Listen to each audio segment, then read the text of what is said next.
Da nossa entrevista de hoje, a gente já começa falando sobre este tema, porque no final de semana, a digital influencer Liliane Amorim, de 26 anos, morreu depois que sofreu complicações após uma cirurgia de lipoaspiração.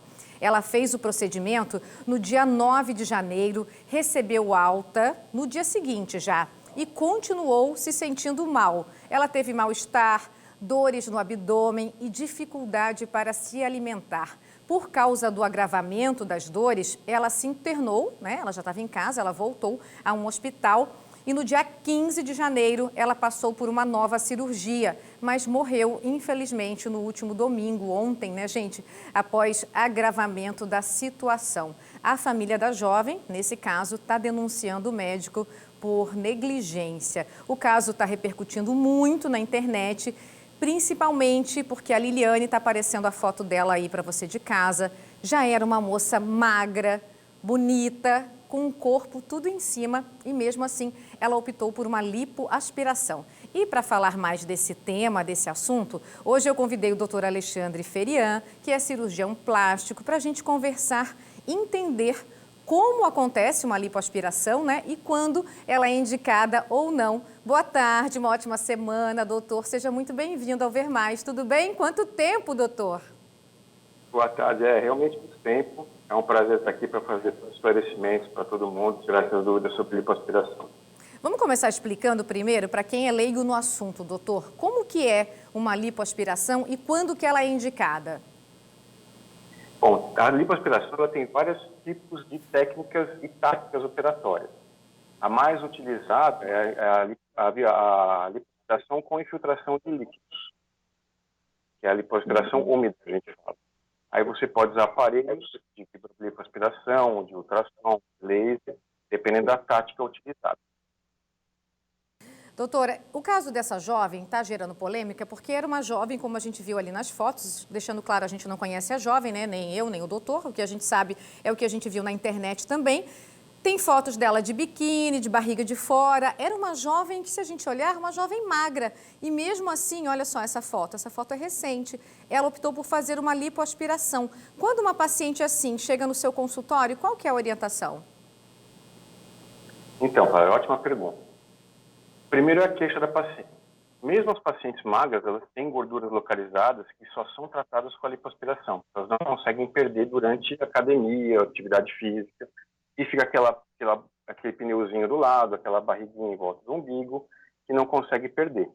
Mesmo as pacientes magras, tá? É importante salientar que a lipoaspiração não é para paciente obesa, pelo contrário, ela é contraindicada em pacientes obesas, porque exige muita retirada de gordura para atingir um bom resultado. Então, a gente orienta o paciente a emagrecer, voltar para o peso normal, para ir tratar somente a gordura localizada.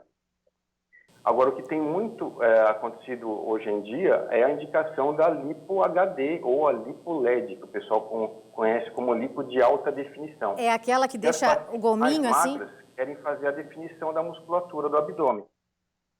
Então, é uma lipo já com uma técnica mais apurada, tem que ser feita por médicos especialistas da Sociedade Brasileira de Cirurgia Plástica, com uma experiência maior, com um treinamento melhor nesse tipo de procedimento.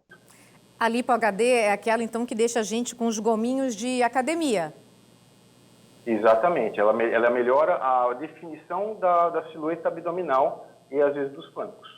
Entendi. E essa seria mais complicada do que uma lipo comum? Não, o índice de complicação da lipoaspiração é muito baixo, a gente tem uma estatística no Brasil hoje de 690 mil cirurgias plásticas ano, cerca de 90 mil são cirurgias de lipoaspiração. A índice de estatística de óbito para a lipoaspiração é de 3 para 100 mil. Então, são 3 pessoas para cada 100 mil cirurgias realizadas. A principal complicação é a infecção do sítio operatório, ou seja, uma bactéria que penetra ali pelo furinho da lipoaspiração e pode causar uma infecção. Por isso que é sempre bom estar atento, o médico e o paciente, aos riscos pré-operatórios, intraoperatórios e pós-operatórios. Eu sempre lembro dos pacientes que a cirurgia não é só o ato cirúrgico em si. Você tem todo um preparo pré-operatório de exames pré-operatórios, detecção se tem imunidade baixa, se não tem imunidade baixa, se a hemoglobina, que são os glóbulos vermelhos, estão baixos, vai ter pouca oxigenação. Tudo isso influencia na cirurgia e no pós-operatório. Então, é necessário sempre uma boa investigação pré-operatória, uma análise intraoperatória e um acompanhamento pós-operatório bem próximo do paciente.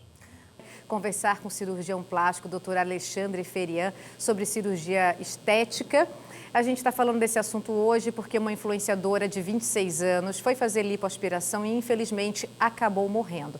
Mas eu acho, uma opinião minha, particular, a gente não está aqui também para condenar a cirurgia plástica. Eu já fiz abdominoplastia, aquela cirurgia que você tira o excesso de pele da barriga, já fiz lipoaspiração.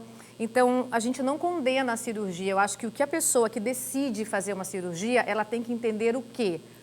Os riscos, né?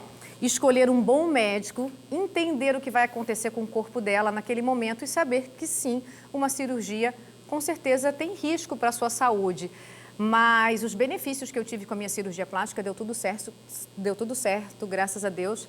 É isso que a gente tem que colocar assim na balança também, né? A gente não está aqui para condenar. A gente quer trazer esclarecimento para você tomar essa decisão de uma forma consciente. Tá aí, doutor? Tudo bem? Né? Escolher um bom profissional. Perfeita colocação.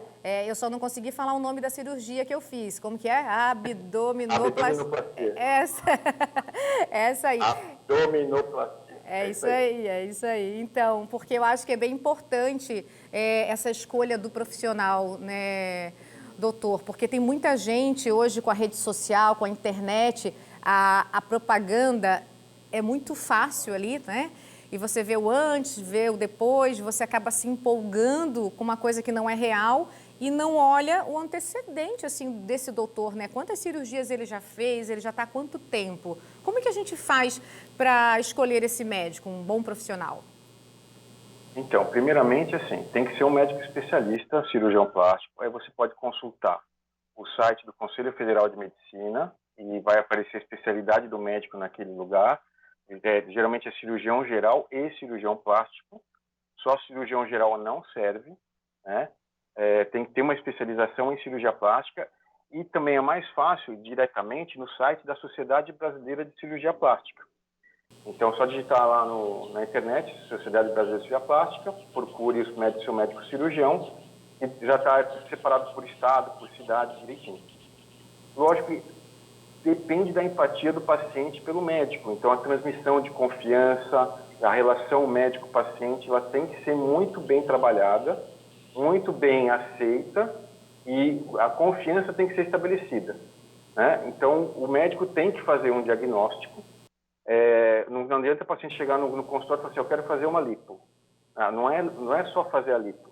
Você tem que identificar onde são as áreas que necessitam fazer a lipoaspiração e onde não tem necessidade, né? Você tem que analisar a paciente de uma forma geral para depois ir especificamente para aquela queixa principal, né? Tem que tomar muito cuidado, porque assim, a lipoaspiração mexe com várias partes do corpo, então o médico tem que examinar essas partes, tem que botar o paciente deitado, tem que botar o paciente em pé, avaliar o excesso de gordura, avaliar a musculatura, ver se tem hérnias abdominais. Então, são partes internas do abdômen que saem por orifícios de fraqueza abdominal, geralmente no umbigo ou na região inguinal, que é a virilha, para saber o quê? Porque aí você tem risco de até causar uma perfuração. Então, você tem que fazer um diagnóstico precoce, né? O paciente que tem hérnia tem que tomar um cuidado, ou às vezes tratar a hérnia primeiro para depois fazer a lipoaspiração. E também está preparada para o pós-operatório, que é bem dolorido, né, doutor? Excelente. Então, a cirurgia é uma cirurgia que, apesar de ter 3, 4 furinhos pequenos, meio centímetro, 3 milímetros, ela tem uma área grande de atuação. Então, ela mexe com todo o abdômen, todo o tronco, o dorso, às vezes a coxa. Então, você vai ter uma perda sanguínea, uma perda de líquidos, que você vai ter que fazer a reposição no pós-operatório. Então, não adianta só a cirurgia, você tem que fazer todo um estudo, um preparo do paciente pré, intra e pós-operatório. E aí entra o sinergismo entre cirurgia e anestesia e pós-operatório, né? Então, você tem que tratar bem esse paciente pós-operatório, Você tem que avaliar a necessidade de antibiótico terapia, de prevenção de infecção. Você tem que ter uma equipe composta com fisioterapeuta, com nutricionista, para você orientar a dieta pós-operatória, drenagem linfática, acúmulo de líquidos. Tem que pensar em uma série de fatores para minimizar os riscos da cirurgia. Doutor, muito obrigada pela nossa conversa hoje aqui no Ver Mais.